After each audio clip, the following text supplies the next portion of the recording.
தெனாலிராமன் கதைகள். ராஜாங்க விருந்து. ஒரு நாள் அரண்மனையில் பெரிய விருந்து நடந்தது. ராஜகுருவும் தெனாலிராமனும் ரசித்து உண்டு மகிழ்ந்தார்கள். விருந்துக்குப் பின் இருவரும் ஒரு மண்டபத்தில் அமர்ந்து சாவதானமாக பேசிக் கொண்டிருந்தார்கள். அப்போது ராஜகுரு, இது போன்ற விருந்து உடலுக்கும் உள்ளத்துக்கும் நல்ல சுகம் அளிக்கிறது என்றார். இதை கேட்ட தெனாலிராமன் அவரை சீண்டிப் பார்க்க தீர்மானித்தார். உண்பதை விட உண்டதைக் கழிப்பதில்தான் தனிச்சுகம் இருக்கிறது என்றார் தெனாலிராமன். ராஜகுருவோ சற்று முறைப்பாக, ராஜாங்க விருந்தை பழிக்காதே ராமா. இது போன்ற விருந்தை உண்பதே தனி சுகம்தான் என்றார்.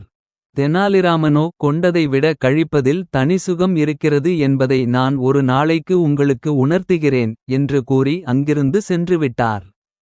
ராஜகுரு ஒரு நாள் ஒரு தனியறையில் இருந்த சமயம் பார்த்து வெளியே பூட்டிவிட்டார் தெனாலிராமன். உள்ளே இருந்த குருவுக்கு மலம் கழிக்க வேண்டிய அவசியம் வந்துவிட்டது. கதவு வெளியே பூட்டப்பட்டிருந்ததால் அவர் பல முறை தட்டினார். பலனில்லை. அவசரத்தில் தவியாய் தவித்துக் கொண்டிருந்தார். அவரை நன்றாக தவிக்கவிட்டு கொஞ்ச நேரம் கழித்து ராமன் கதவை திறந்தான்.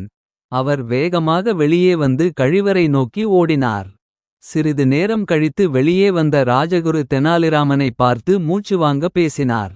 அப்பாடா ராமா, கழிப்பது தனிசுகம்தான் ஒத்துக்கொள்கிறேன். ஆனால் இது போன்ற விபரீத விளையாட்டை இனிமேல் செய்யாதே என்றார். தெனாலிராமன் தான் சொன்னதை செய்து காட்டிவிட்டதை நினைத்து இருவரும் அடக்க முடியாமல் சிரித்தனர்.